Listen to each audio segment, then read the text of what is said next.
The family lived about 7 miles off Highway 48 in Barron County, Washington. Loud music filled the house that night as her sister and cousin played. She was only 6 years old at the time. It was July 10th, 1976, and the summer night air hung thick around the house. It was around 7 in the evening. The 6 children were home alone. The mother was working and the father was otherwise busy, so when the doorbell rang, they had no choice but to go answer it. That's how it all started that night. They opened the door and found no one there. This would happen twice or more. The Saint Bernard of the family was behaving strangely, crouched under the living room chair as if frightened. Regardless, the kids of the family decided to go outside and investigate. When the doorbell was rung for the third and final time by a seemingly invisible hand, they all stood outside on the porch looking for a possible culprit, but still found nothing except the slightly swaying stalks of the local cornfield and the large dark trees in the distance. The household settled down once more, but this peace did not last. About half an hour after the doorbell rang again, the witness's older brother went outside while his siblings and cousins played in the house. The other children got the shock of their lives when he suddenly ran back inside, hands over his face, crying hysterically. He ran into his parents' bedroom and threw himself on the bed, lying on his stomach, still crying inconsolably. The other children gathered around him and asked him what happened. When he finally stopped crying, he explained as best he could. He was outside when he saw someone peeking around a nearby tree. It motioned for him to come out, causing him to panic and cry. It took him another 15 minutes to calm down properly. Then there was a loud knock on the back door of the house. Beyond the back door was the road that led to 2 more houses, and behind them was a lake. There used to be a small swamp on the other side of the small road, but it has dried up over the years. Both of the other houses were visible from the witness's home in the winter and fall, but the trees and bushes grew so thick during the summer and spring that they were covered. There was a desperate knock at the door, and the children crept to the door and opened it. There was a man who seemed white as a sheet with fear. He trembled and told the children that he had broken down a little away from their house and heard something in the woods with him as he walked along the road. He panicked and sought refuge in the nearest house, where the lights were on. Not knowing what to do with the terrified driver, the children finally contacted their uncles who lived next door. They arrived only minutes later, armed with rifles. The uncles spoke to the driver, and the witness believes that one of them was able to drive him home.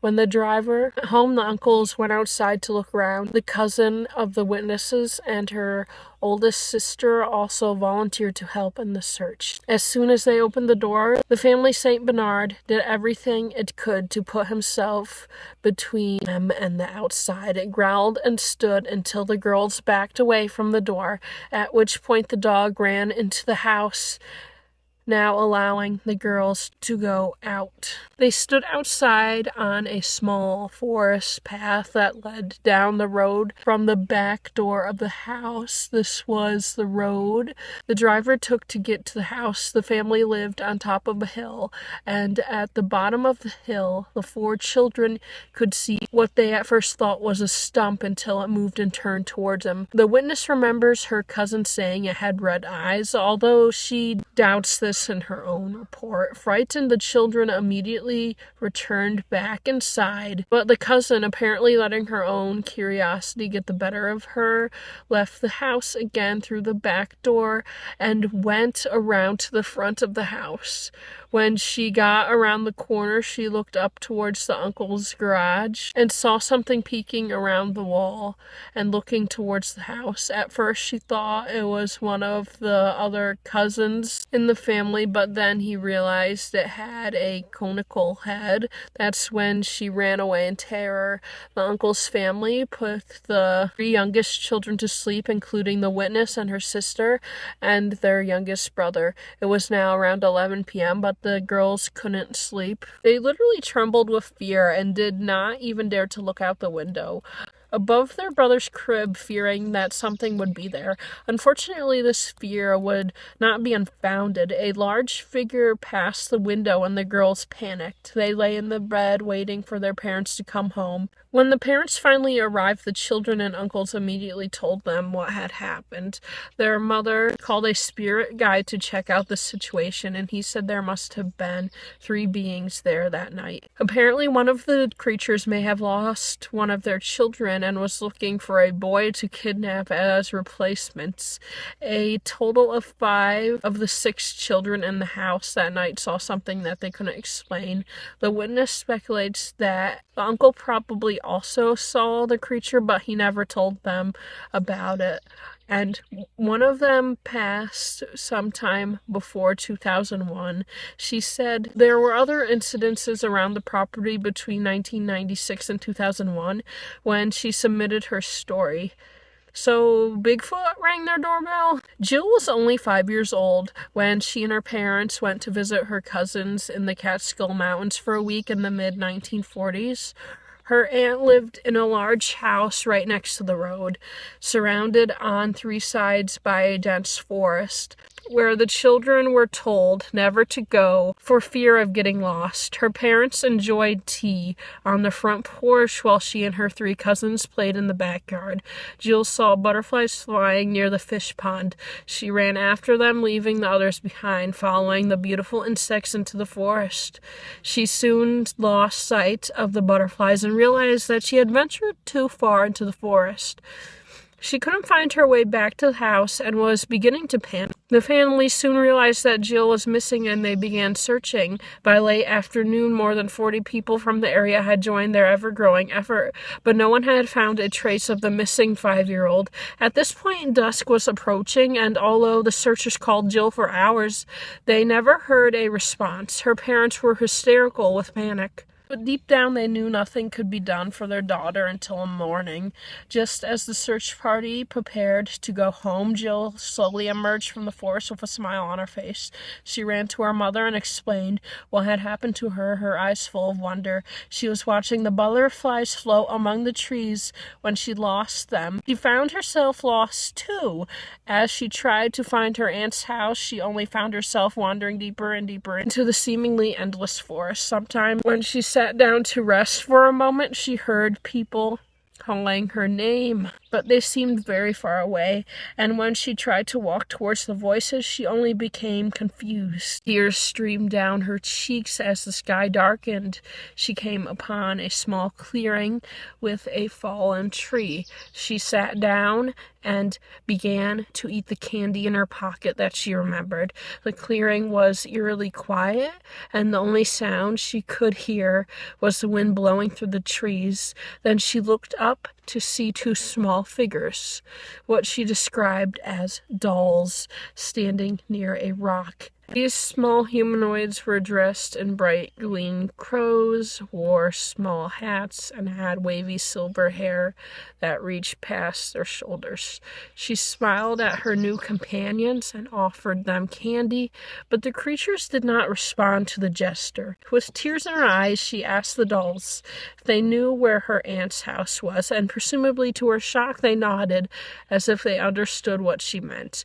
They beckoned her to follow them, and she did through the darkening forest. It was dusk now, and as it grew darker, small flashing orbs of colored light seemed to float above the tiny humanoids as they walked. They seemed to move faster and faster, and behind them Jill was surprised to find that she too was moving unnaturally fast. When she was older, she described it as speeding up a film. Only after a moment the creature stopped abruptly and pointed to Jill's aunt's house, which was now only about 100 meters away. She saw a group of seekers gathered around the house and ran towards her mother, explaining how the dolls had led her to safety. Ned Grimm loved to go for walks outside in the Catskill Forest around his home. He was a devoted hiker and he didn't feel the need for maps. He often did photography during many of his hikes. However, on June 29th, 1997, he began a journey that seriously changed his perceptions about the nature of reality. He drove a winding, overgrown dirt road near the western border of the Catskills before parking his truck and heading into the woods for a relaxing day to get back to nature. He was about 100 meters into the forest when he suddenly felt a strange tingling sensation as he walked back near a large rock formation. The feeling only lasted a few seconds, so he was able to more or less shrug it off. As he continued on his merry way, he began to notice that things weren't quite right. It had been cloudy before, but now the sky was clear and had a strange greenish hue. He weaved his way through the tall trees, encountering more and more unfamiliar vegetation, and found that the area was much more open than he had previously thought.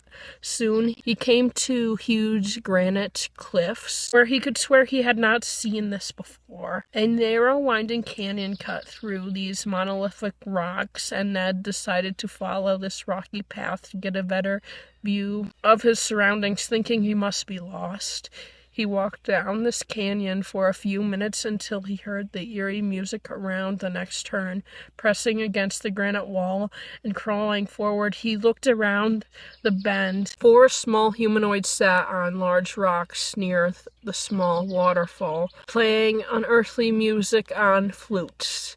A 5th being was nearby, filling a jug with water. Ned blinked in shock and double-checked to make sure he wasn't imagining the strange sight in front of him. He then remembered he had his camera with him, so he pulled it out and took some pictures in his hiding place.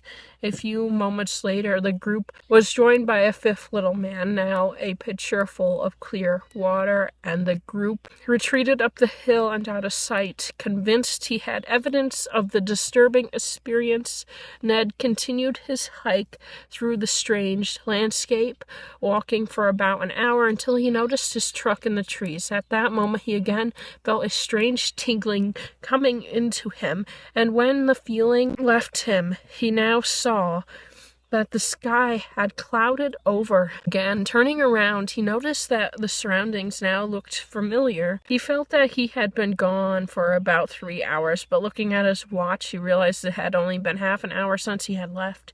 He drove home in shocked silence, knowing that something truly inexplicable had just happened to him.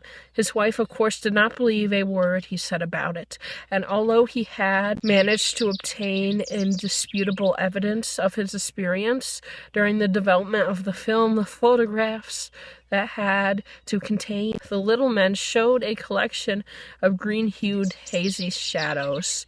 All the other photos he took outside the Phantom Forest came out perfectly clear. Elle Bennett submitted a strange and unique report to the West Virginia Ghost website on October 1st, 2016. She recounted an experience she had with a group of friends when they were looking for adventure in some creek beds in South Charleston.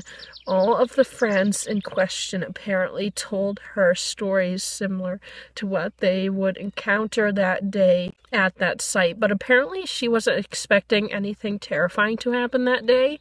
The group reached an area with a stream and a hollow valley lined with many rocky overhangs. Apparently it wasn't long before things took a terrifying turn, as the sky soon went dark and a creature that Elle described as a shadowy black dog appeared at the other end of the stream. It began to move upstream towards the witnesses, but disappeared as soon as it got close to them. Once the creature was gone, something even stranger informed them of its presence. Elle said it was about 3 feet long and leathery. It stood on 2 legs and perched on a rock, hopping back and forth in a kind of jumping motion.